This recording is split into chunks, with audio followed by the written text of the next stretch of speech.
Maquiavelis, você que é da área da inovação, você acompanhou essa notícia semana que a Bosch antecipou a abertura aí da fábrica de chips? Não, acabei não lendo essa notícia, mas a fábrica de chips no Brasil?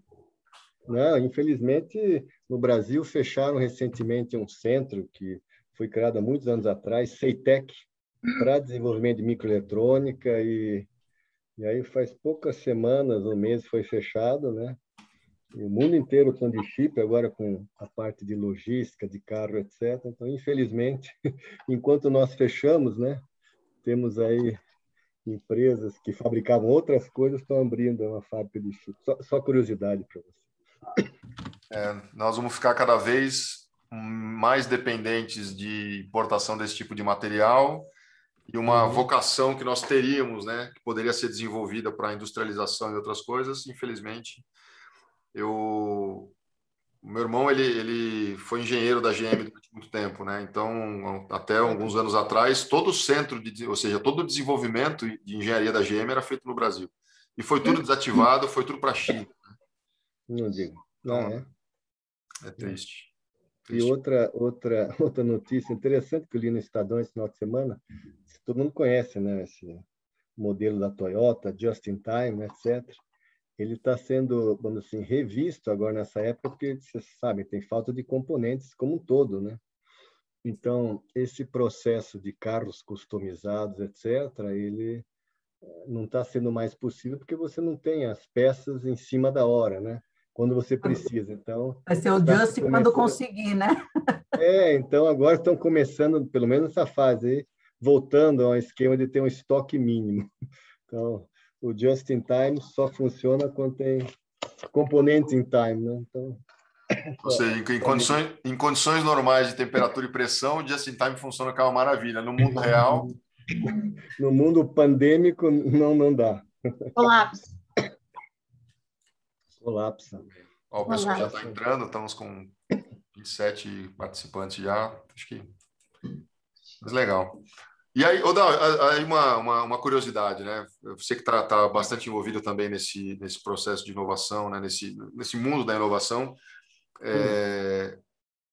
como é que você tem visto, né, com as conversas ou com os contatos que você tem tido, como é que o Brasil, né, tá olhando para a inovação, né, de uma forma pragmática, né? Porque até então a gente vê algumas coisas, né, acontecendo muito, como se diz lá no Sul, né, para bonito, né, para inglês ver. Qual que é a tua visão sobre isso, né? Pensando em mundo real mesmo, em Brasil, situação atual e futura. Eu posso falar porque eu ajudei a coordenar durante 8 anos o sistema de inovação na FAPESP, né? Tínhamos aí fomento para pequenas e médias e grandes empresas, né? E o que a gente percebe, né, que as grandes empresas multinacionais, né, estão, até por falta de fomentos, incentivos, retirando, né, o P&D do Brasil, né? Empresas nacionais têm dificuldade, né, em desenvolver, né, P&D aqui, mesmo porque, vamos pensar na área de software, você deve estar acompanhando isso, muitos engenheiros de software são contratados agora externamente, até por causa desse esquema de home office, etc. E o corte é enorme, né, em ciência, tecnologia e inovação. Então, digamos assim, não é a fase mais propícia, né, para o Brasil, né, criar ser uma referência mundial em inovação. Então, não vejo muito bem no momento, não. Claro que tem ilhas de excelência, né, centros de pesquisa, né, Parque Tecnológico, né, lá de São José dos Campos, o Porto Digital, etc. Mas, em geral, não é o momento em que tem assim, né, um florescer desse movimento da inovação. Claro que muitas startups se conhecem muito, né, conhecem bem esse mercado, atuam aí na inovação aberta, aí um pouco facilita um pouco, você tem atores externos que também trabalham em conjunto, né, startups, investidores que têm interesse, mas em geral não é o momento. O Brasil não se coloca, né, no patamar de país, né, com uma cultura inovadora. Legal.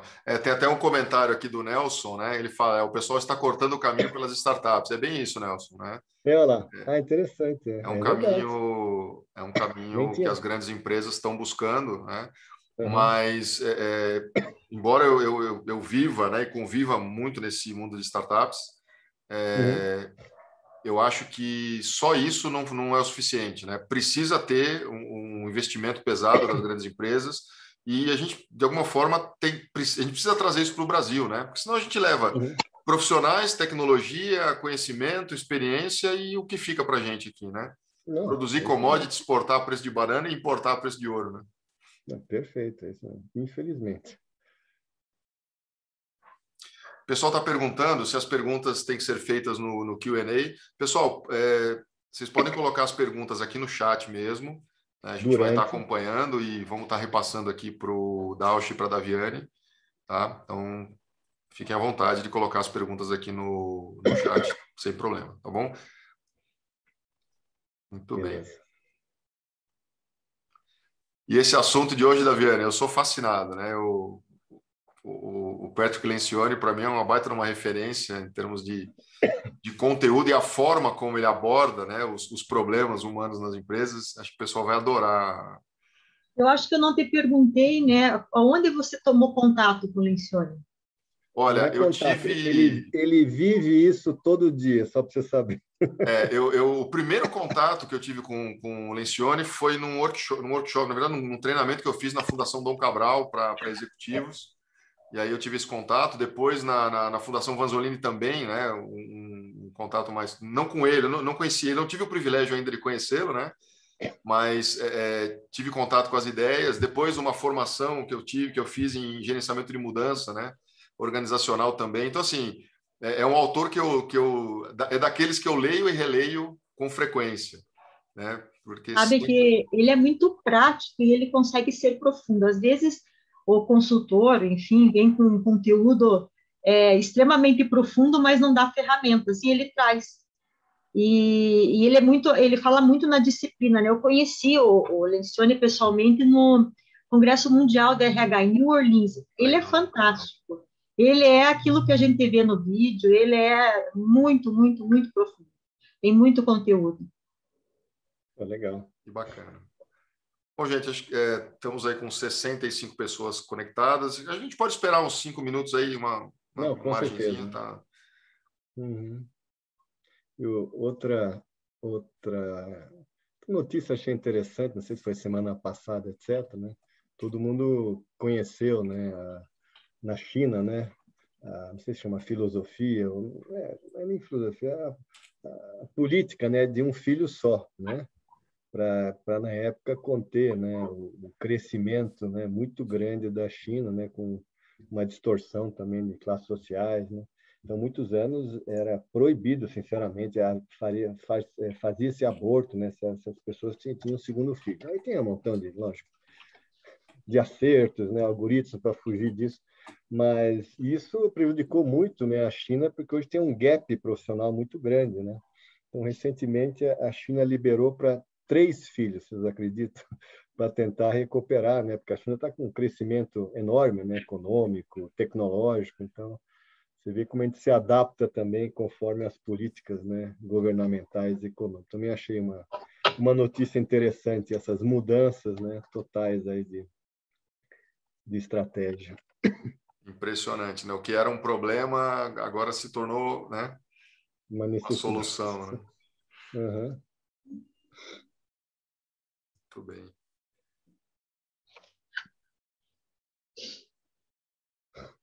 Oi, Jean, respondendo a tua pergunta, sim, esse webinar ele vai ser gravado, ele já está sendo gravado. Então, a semana que vem, a gente deve disponibilizar ele para vocês assistirem. Quem não puder acompanhar de ponta a ponta, vai ter oportunidade de acompanhar depois.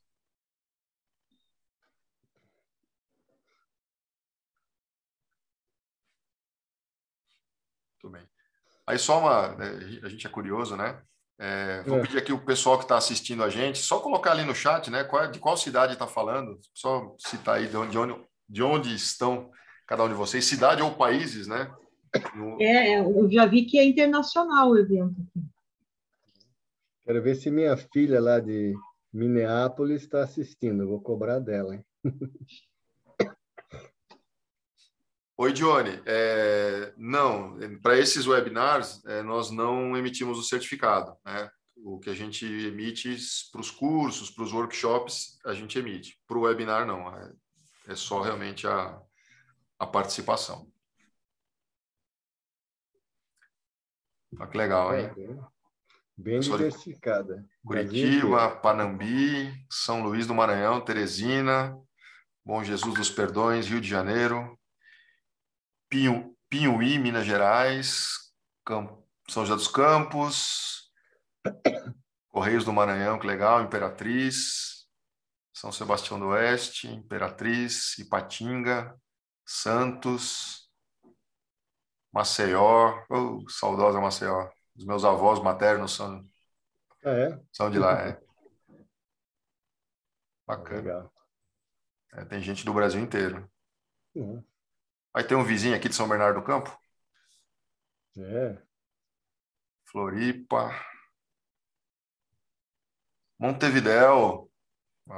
Isso que a Davi falou, internacional. Legal. Muito bem. O Ednil Jucá, ele... tá aqui, de onde ele é. Maranhão. Muito bem. Brasília. Legal. Gente, acho que podemos começar? Podemos. Então, Dalcha, o palco é todo seu. Daviane. Obrigada. Tá bom.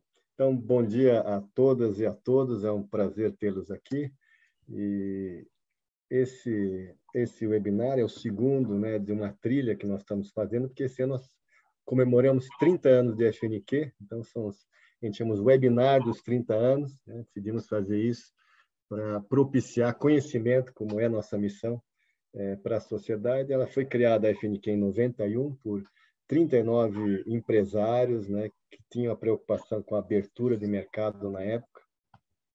Então, a FNQ teve sua origem, né, nesse desenho de ter uma organização que preparasse as empresas, né, para esse movimento que iria entrar, né, de qualidade. Na época, já não tão gestão, mas então tinha esses modelos, né, do Toyota, Malcolm Baldrige. Então, uma preocupação muito grande. Se nossas empresas não fossem preparadas para isso, elas estariam, sem dúvida, muito comprometidas, né, na sobrevivência. Então, foi criado a Fundação Prêmio Nacional da Qualidade, né, para preparar né, essas empresas com um prêmio, inclusive, né, que se chamava Fundação Prêmio. Então, isso foi início. Ao longo do tempo, a gente entendeu que a qualidade foi absorvida, né, já era um basal das empresas, já tinha os setores de qualidade, etc. Então, nós fomos evoluindo, né, de qualidade para gestão, práticas de gestão, e nós hoje estamos na 21ª edição do nosso modelo de excelência. Então, é um modelo que,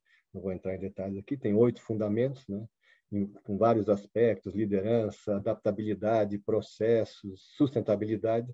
E desdobrando esses fundamentos, são 117 processos que são avaliados nas empresas. Nossa missão, essa que eu comentei, de disseminar o conhecimento, passa por capacitação, que nem hoje, né? Eventos, diagnósticos, publicações, melhores práticas. Então, a gente tem essa função de não só ajudar as empresas através de uma autoavaliação assistida, que chama o nosso principal modelo de atuação, e melhorar a competitividade e eficácia das organizações. Eu, né, sou Ronald Dalcha, conhecido como Dalcha, sou engenheiro de formação e atuei em várias empresas. A Siemens foi a que eu mais atuei durante 30 anos, mas participei aí em várias organizações, comitês, centros de pesquisa, e desde 2019, com muito orgulho, estou na FNQ. Bom, hoje eu já queria começar aqui, primeiro agradecendo a Daviane, que aceitou o convite para estar conosco. Ela é uma profissional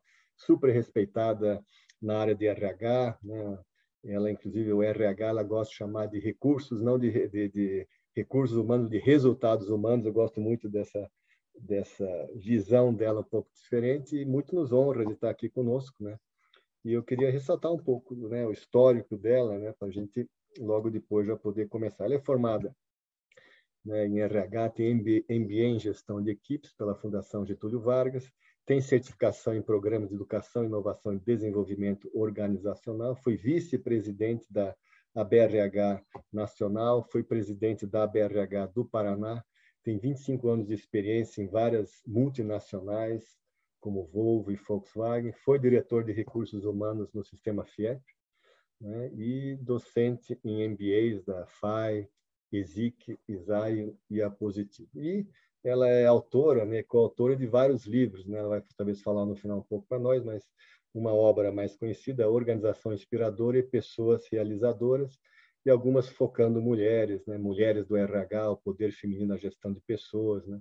Então, é uma escritora também, além, né, de uma atuante muito forte nesse aspecto dos recursos, né, resultados humanos. Então, novamente, Davi, muito obrigado aí por estar participando. Bom, eu vou começar agora com o nosso foco, o nosso tema, né? Então se fala muito, né? Se coloca aí equipe de alta performance. Então eu queria que você falasse um pouco, né?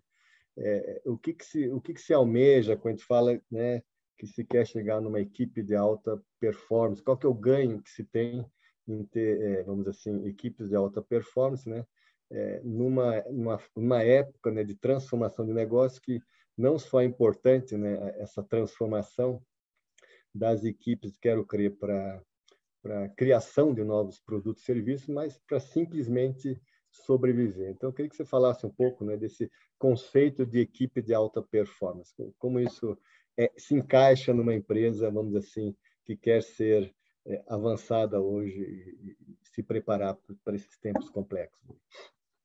Então, em primeiro lugar, eu quero agradecer a confiança de estar aqui com você, Dalcha, um profissional que eu respeito muito de longa data, de estar falando aqui em nome da Fundação Nacional da Qualidade, que também é uma entidade que eu tenho profundo respeito. E respondendo essa pergunta, eu tenho para mim que a maioria das empresas, elas têm a mesma intenção estratégica, que é produtividade, qualidade naquilo que se entrega e lucro. As equipes de alta performance, que é o título desse nosso bate-papo aqui, elas não se concentram apenas naquilo que elas precisam entregar, mas elas se concentram principalmente no como elas devem entregar esses resultados. Com que entusiasmo, com que propósito, com que valores, com que competências elas precisam fazer o gol é fundamental para elas. No como que a gente ganha o jogo. É o como que a gente faz com que as equipes sejam felizes, sejam realizadas e o resultado aconteça ainda que a longo prazo. Só que nesse como existem dois tipos de equipes. As equipes disfuncionais, que são equipes onde existe sabotagem, onde os projetos ficam parados em meio da burocracia, onde o resultado é dado a qualquer custo. Nessas equipes disfuncionais, eu gosto de levar em consideração que ninguém fala deles, mas a gente tem aqueles custos invisíveis. E eu pergunto, qual que é o custo invisível da fofoca, por exemplo? Qual que é o custo invisível de gestão baseada em comando e controle? Qual que é o custo invisível na gestão feita, e nós vamos falar muito sobre isso, a gestão feita a partir do medo. Porém, nós temos também, felizmente, do outro lado, empresas que trazem lucros visíveis. Qual que é o lucro visível da motivação, de trabalhar com felicidade, de exercitar aquilo que eu chamo de fazer junto, né? Colaborar, laborar junto, co-inspirar, se inspirar junto, co-criar, criarmos juntos. Então, esses comportamentos, de fato, são fundamentais para que as empresas tenham sucesso, mesmo num período de tanta incerteza como esse que a gente está vivendo. Legal. Você falou uma hora, se não me engano, de equipes disfuncionais, não foi isso que você falou?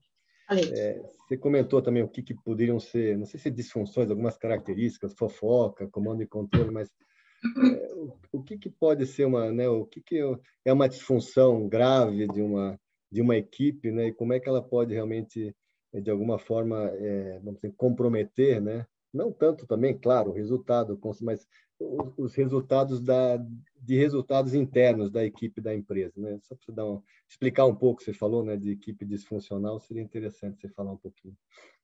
esse componente que eu vou trazer, eles afetam fortemente o resultado final.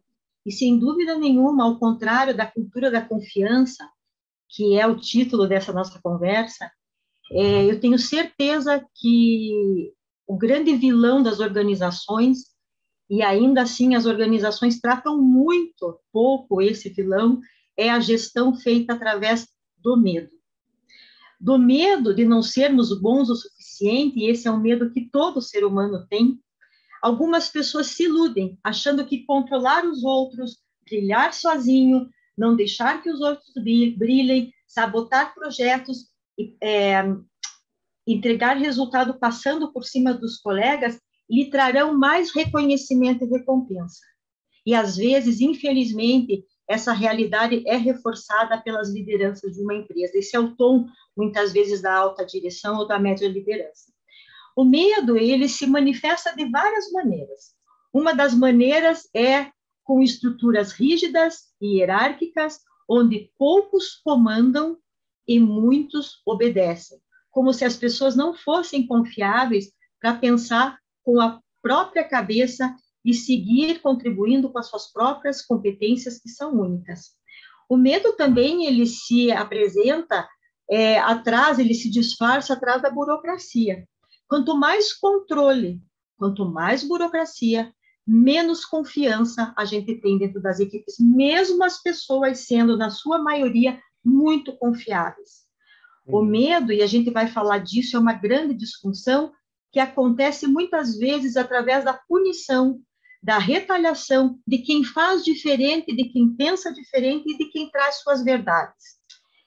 E eu queria concluir essa resposta dizendo que o medo e a falta da confiança deixou por muito tempo os projetos de fazer home office dentro da gaveta, por achar que as pessoas não são confiáveis quando elas não são controladas. E vem uma pandemia que nos obriga a confiar. Agora, ou a gente confia que as pessoas são capazes de entregar resultados, mesmo trabalhando junto com a sua rotina familiar, ou a gente confia, não tem jeito. Ou confia de uma vez. Legal. Você trouxe aí o conceito, se eu posso chamar assim, de medo, né? Você me explicou um dia que, né, esse conceito de equipes de alta performance envolve vários conceitos, né? Na verdade, a metodologia que você está trazendo hoje. Então, seria bacana você dar uma nivelada, né? O que são esses conceitos? Se não me engano, são 6 ou 5, né? Que inclui do medo também. A gente pode depois, talvez, explorar, né, esse conceito, né, mais a fundo logo na sequência. Eu gosto muito e me inspiro muito num especialista de renome mundial em desenvolvimento de equipes, e o nome dele é Patrick Lencioni. Ele escreveu um livro o próprio Fernando estava dizendo aqui, é um livro que é para você ter na cabeceira, e eu recomendo fortemente a vocês, que são os 5 desafios de uma equipe coesa. É uma fábula muito fácil, muito tranquila e muito fácil de correlacionar com o nosso dia a dia. E ele traz com clareza 5 desafios que as equipes de alta performance precisam superar para que, de fato, possam trazer resultados sustentáveis. O primeiro desafio é a confiança. A confiança que o Lencioni traz aqui é a confiança baseada na vulnerabilidade. Na vulnerabilidade, eu posso errar e pedir desculpas.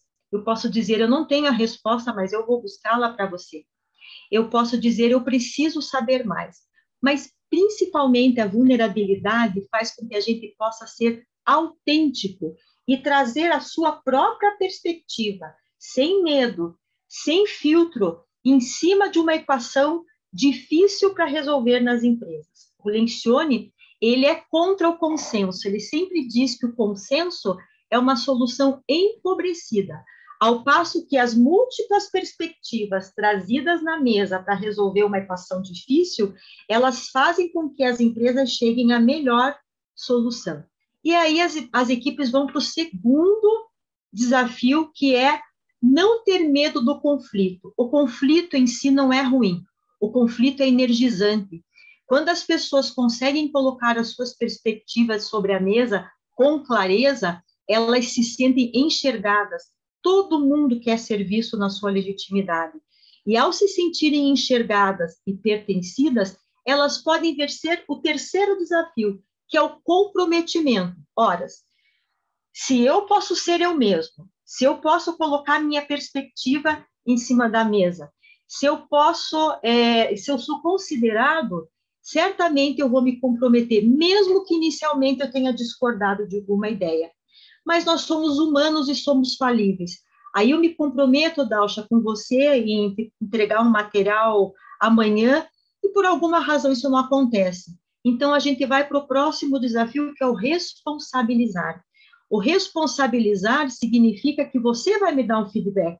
Daviane, eu estava esperando esse material e você não entregar esse material para mim trouxe X consequências para mim e para a minha equipe. E aí sim, vencido o desafio de ter confiança, de ter conflitos saudáveis, de ter comprometimento, de dar feedback, todas as equipes passam a ter maior facilidade em atingir os resultados coletivos. Então, esses são os conceitos do Lencioni. O Lencioni é enfático, que ele diz, esses desafios não são conquistados da noite para o dia, é preciso muita disciplina e muita confiança que vai dar certo.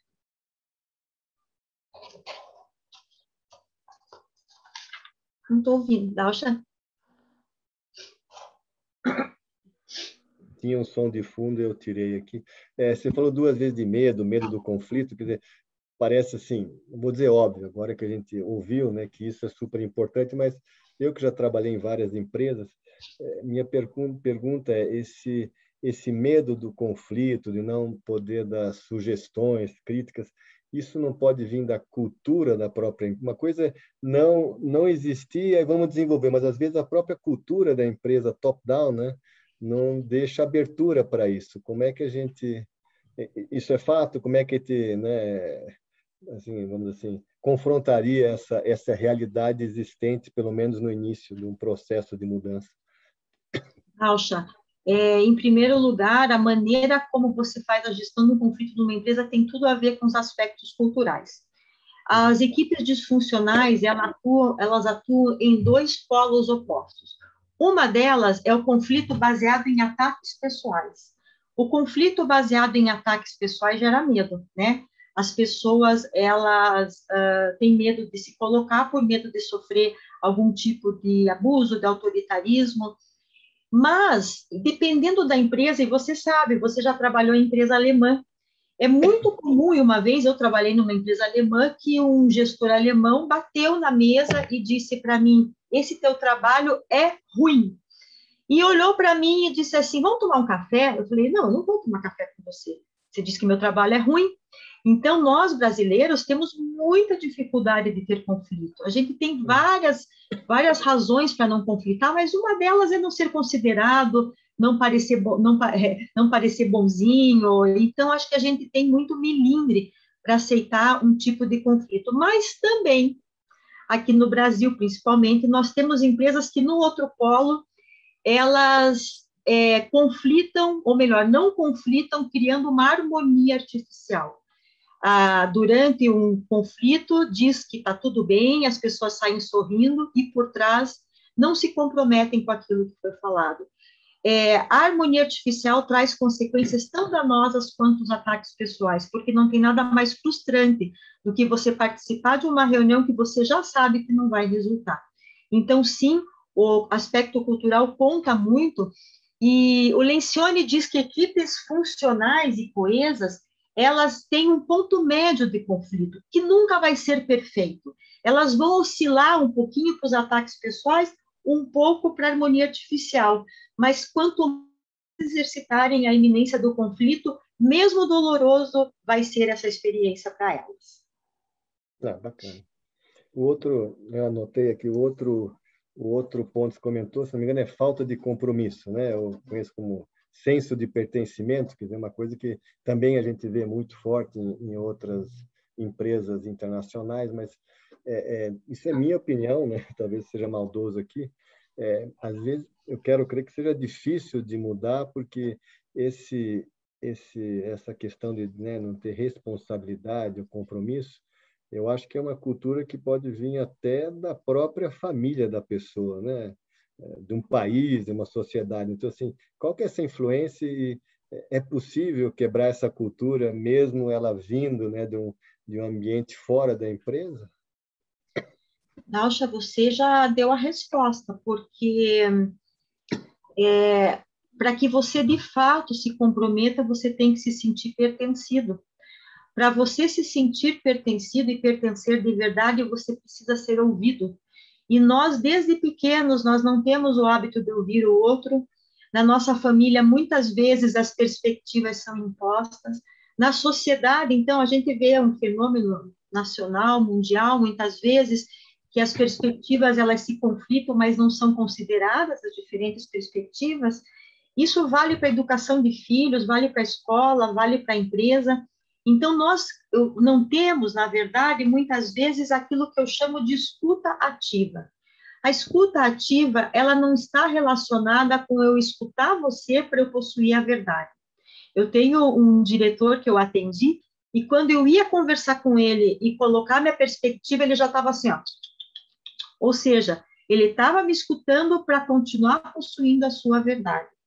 A escuta ativa é uma escuta que encontra com o outro de verdade e que encontra com o lugar de onde o outro diz o que diz ou faz o que faz. Aí, Dalcha, eu acho que a empresa tem um papel educador. Eu lembro quando a gente dava curso de feedback na Audi, um líder disse que a sua capacidade de se comunicar com a esposa melhorou e muito quando ele aprendeu isso na empresa. Olha, se eu consigo desenvolver uma capacidade de uma escuta ativa dentro da empresa, eu posso levar isso para todos os ambientes que eu me conecto. Legal. Isso é muito legal. Bacana. Quer dizer, em tese, né, é possível transportar esse modelo para outros times. Eu não sei, vou dar um exemplo, banda de música, né? Outros grupos, não é, né? É bem...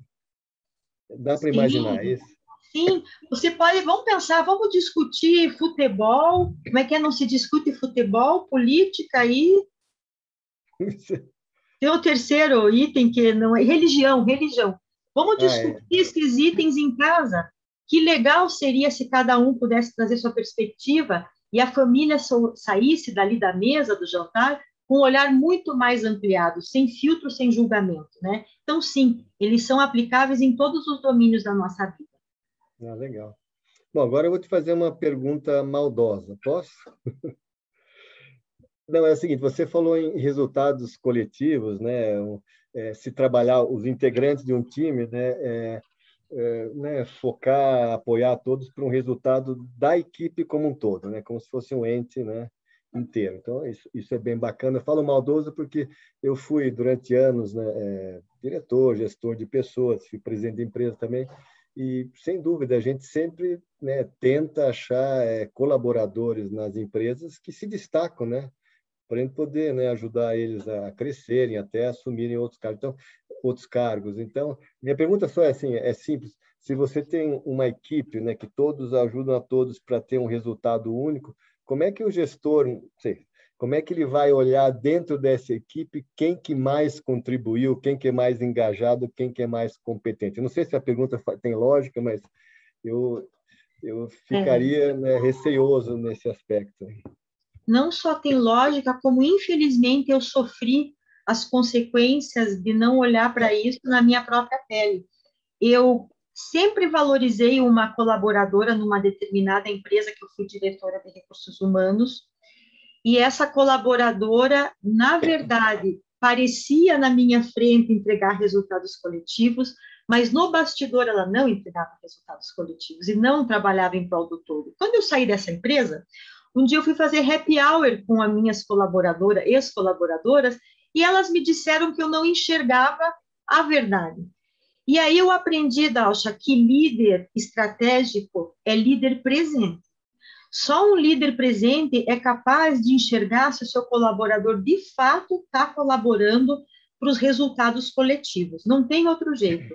Quando ele, às vezes eu lembro que a gente fazia avaliação de desempenho na empresa e o líder chegava para mim e dizia: mas eu não sei avaliar meu colaborador, eu quase não sei o que ele faz.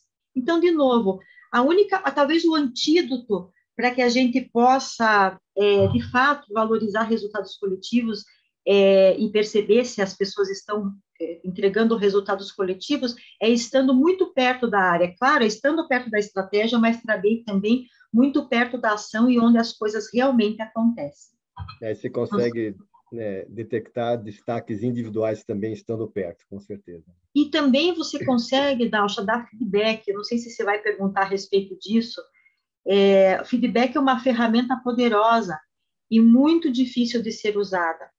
E o feedback, muitas vezes, ele é difícil de ser utilizado porque as pessoas não estão preparadas, existe preparação para isso.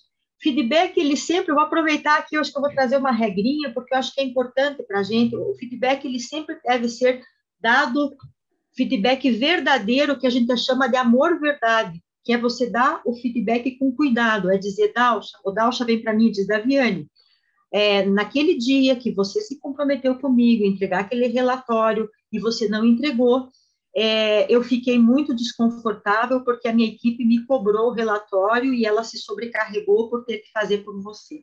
Né? Eu preciso que você mude de comportamento daqui para frente. Também tem um feedback que não pode ser dado, que é o feedback amor-mentira. Ah, Davi, de vez em quando você não entrega um relatório, mas está tudo bem, né? E não está tudo bem. Feedback, ele tem que ser dado individualmente, sempre sem exposição das pessoas. E, por fim, eu acho que uma regra básica, feedback sempre deve ser dado com fatos e dados observáveis. Ou seja, Daviane, naquela quarta-feira que você combinou comigo de trazer para mim um relatório, você não trouxe. E aí eu fiquei realmente muito desconfortável. Eu lembro numa empresa que eu trabalhei, que eu dizia que só poderia desligar as pessoas se dessem 3 feedbacks. E um dia um funcionário chegou na minha frente e disse, eu fui desligado. E eu disse, foi desligado? Mas teu chefe não te deu feedback? Não. Liguei para o chefe e falei, você não deu feedback para ele? A gente não combinou que você tinha que dar feedback? Claro que dei. Pergunte para ele se naquela reunião na quarta-feira eu não disse, tem gente aqui que vai bailar. Isso não é um feedback. Isso não é um feedback claro com fatos e dados observáveis. Então, é isso. A gente tem maneiras e maneiras de dar feedback, ele é muito efetivo quando os compromissos não são efetivos. Uhum. Eu vou aproveitar aqui uma pergunta do Josué que eu iria fazer sobre foco de resultados, né, em resultados. Quer dizer, com essa metodologia, a gente sempre fala sobre isso, mas em termos de equipes, a gente sempre fala...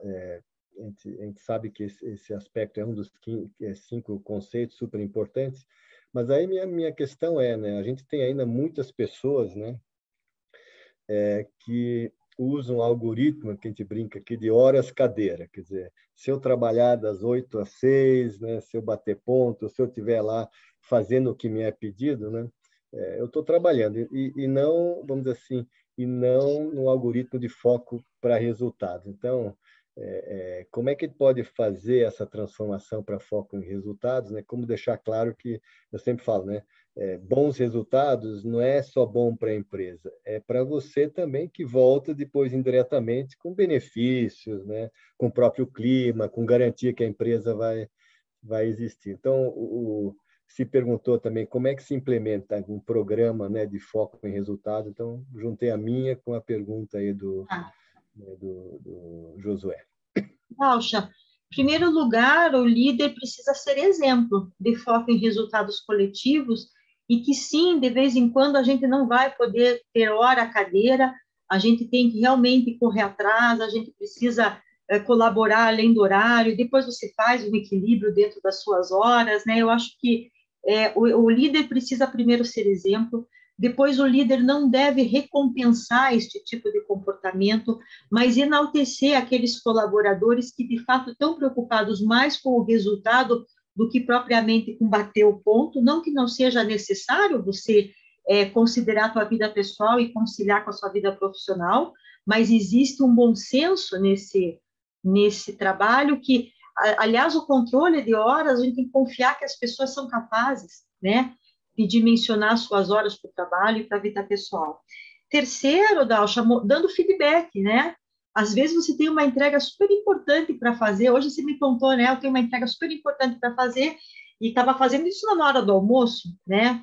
E então dá feedback do quanto uma atitude descompromissada gera de sobrecarga na própria equipe. E é uma outra coisa que eu acho bacana, que nos modelos de recompensa e de reconhecimento, inclusive de remuneração, sejam premiadas aquelas pessoas, aquelas equipes que de fato contribuem para o resultado coletivo, para além da cadeira, para além do relógio, né? Claro, sempre respeitando os limites aí de tempo de vida pessoal e profissional. Não sei se eu consegui trazer algum elemento.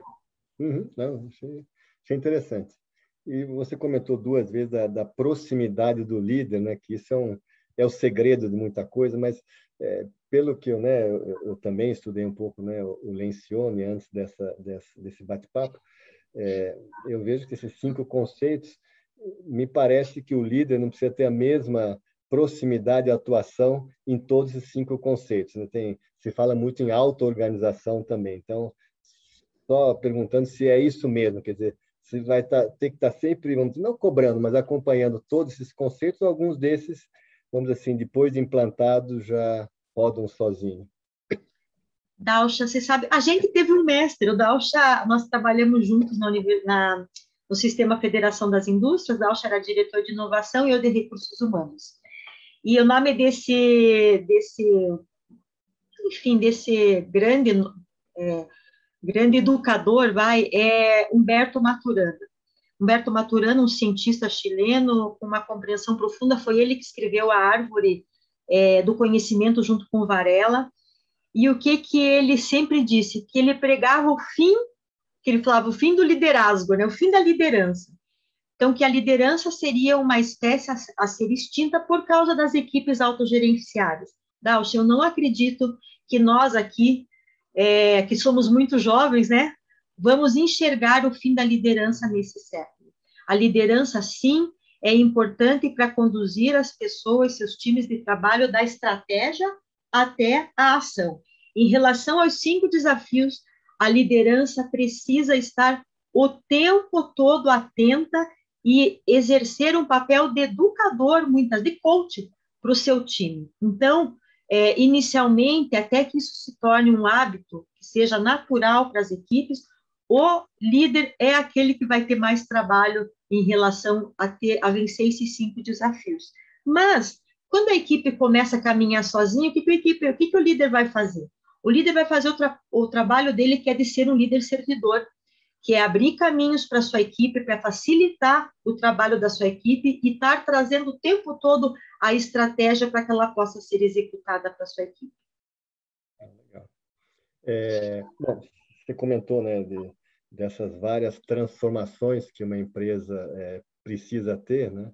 Mas, obviamente, não é uma coisa que vai ser feita, né, por um gestor. Tem que ser um trabalho, né, que se quer fazer na empresa, tem que ter que eu sempre falo, tone at the top, né? Quer dizer, a alta direção tem que querer, tem que ver que isso é uma necessidade. E a minha pergunta é, para se implantar um sistema desse, da forma que seja, né? Ou com apoio externo, ou realmente tendo um grupo que se capacitou nisso, quanto tempo é necessário para que, né, uma empresa, vamos dizer assim, mude essa cultura, né?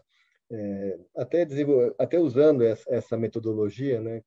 Porque realmente as empresas vão se conscientizar, né?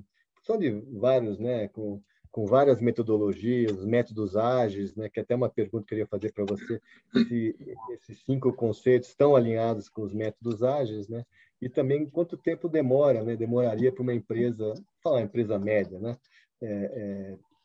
Incorporar essa cultura e começar a criar equipes de alta performance, lógico, em áreas onde esse tipo de modelo tem que existir, ou deveria existir. Poxa, talvez mais do que falar de tempo, a gente pode falar um pouquinho de etapas. Em primeiro lugar, é importante a gente tirar uma fotografia, né? Uma fotografia dos 5 desafios, da maturidade da equipe em relação aos 5 desafios.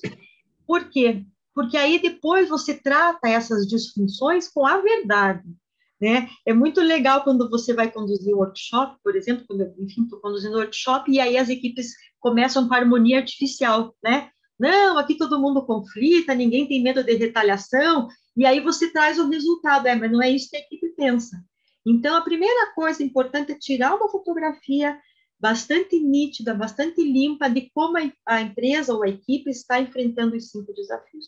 Depois, é preciso ter um papel educador, de colocar, claro, isso que eu trouxe de uma maneira, uma pincelada, né, de fazer com que as equipes exercitem cada desafio no dia a dia. E depois, que as equipes, elas criem planos de ação para colocar os desafios em ação, para que eles sejam naturais e que esses planos de ação possam orientar de maneira disciplinada a atitude das empresas, enfim, no dia a dia. Não sei se respondi, mas eu acho que mais do que tempo, existem fases. O tempo vai depender da maturidade de cada equipe, de cada empresa.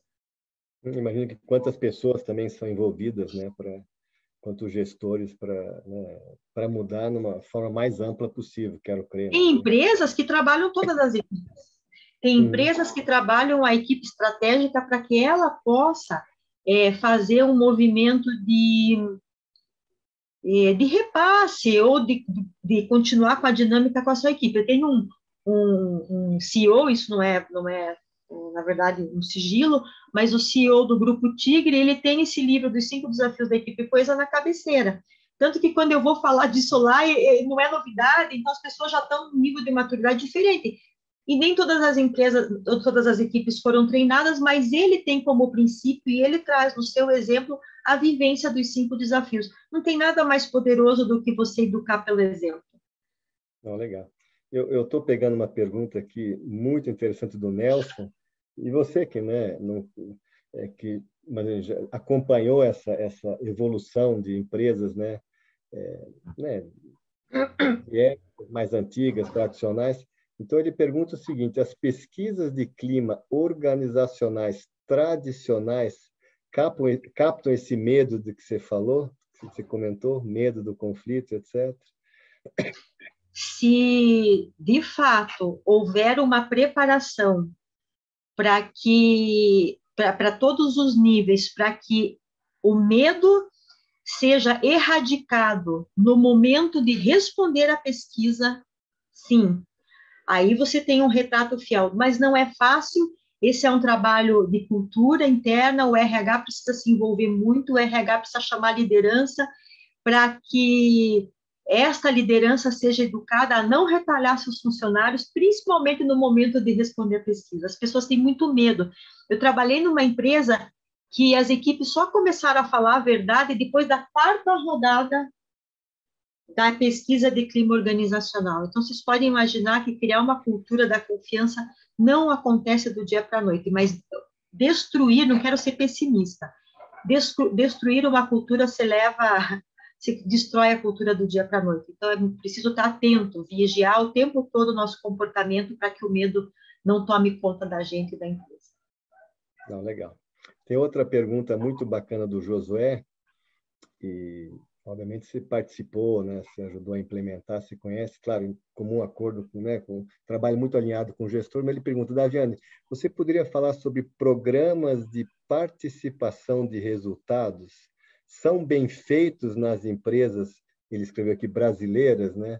O que poderia melhorar, e eu complemento a pergunta dele, que não está aqui, como é que esses conceitos, né, podem ajudar, né?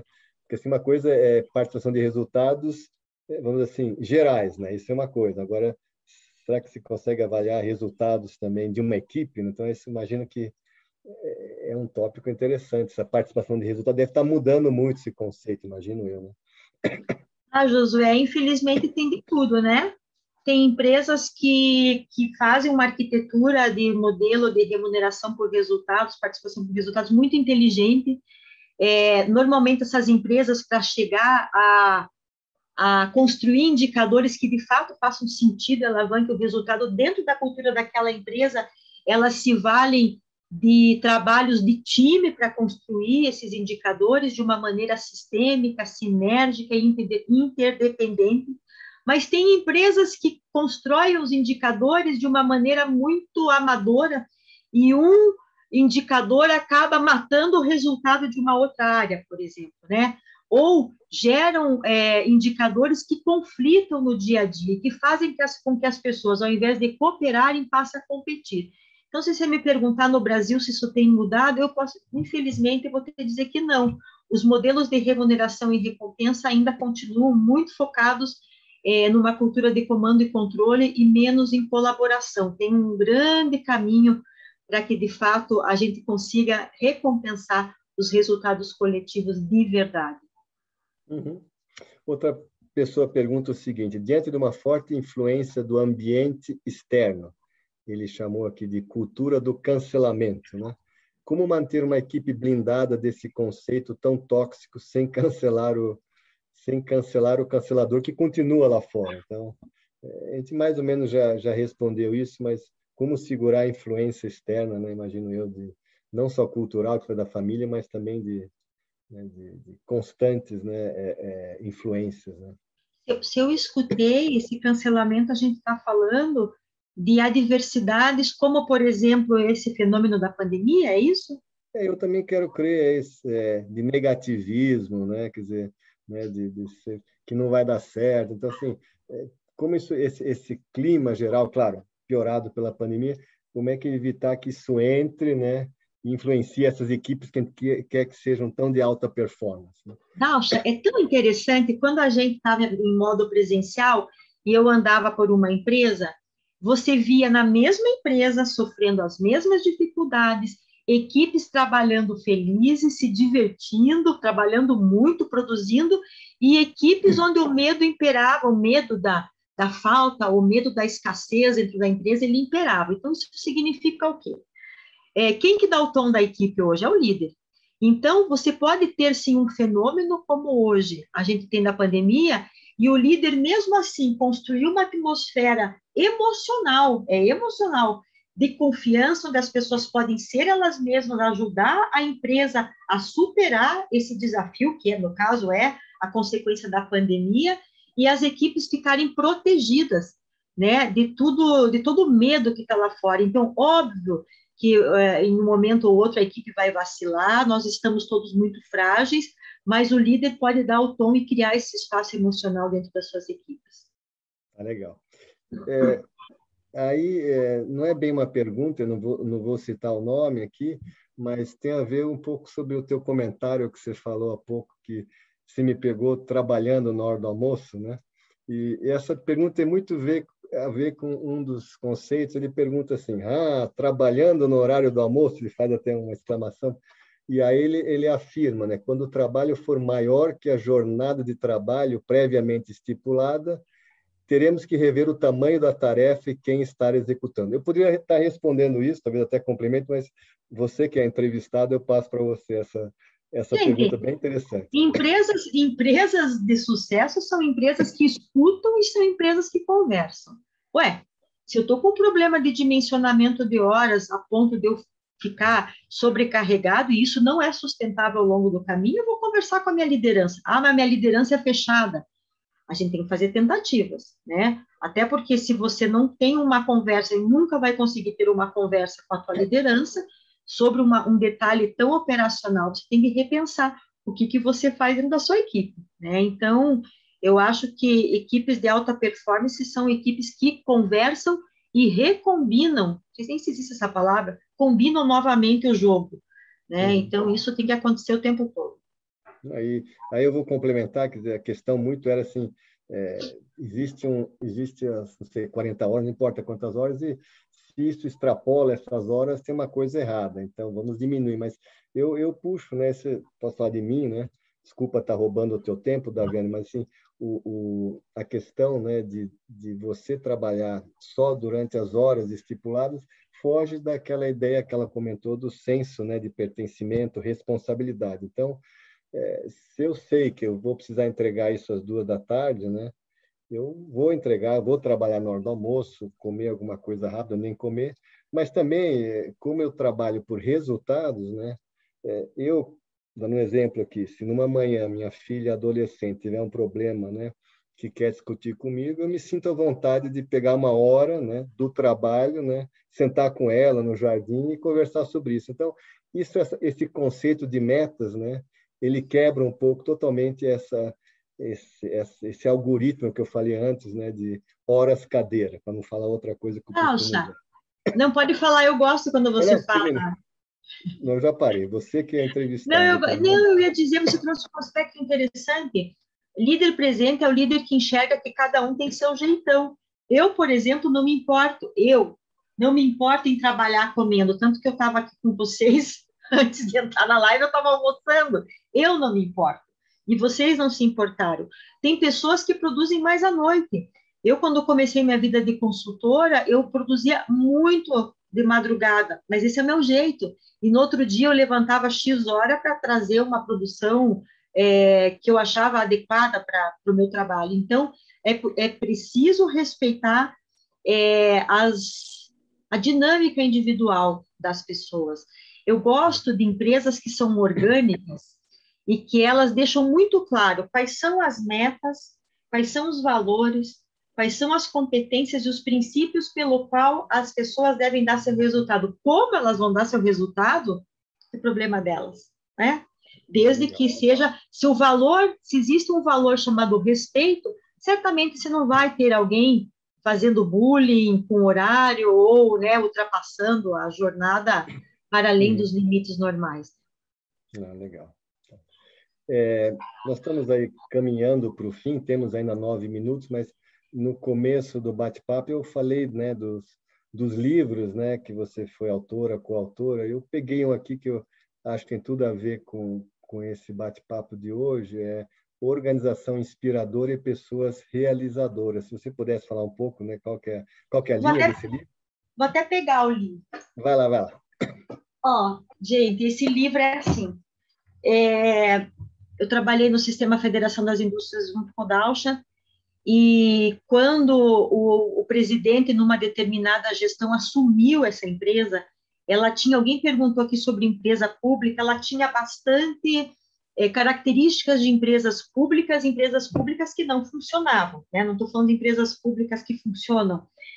E as pessoas tinham um chefe, um líder extremamente tirano, e não é ruim eu falar isso para vocês, porque isso é público aqui em Curitiba, no Paraná.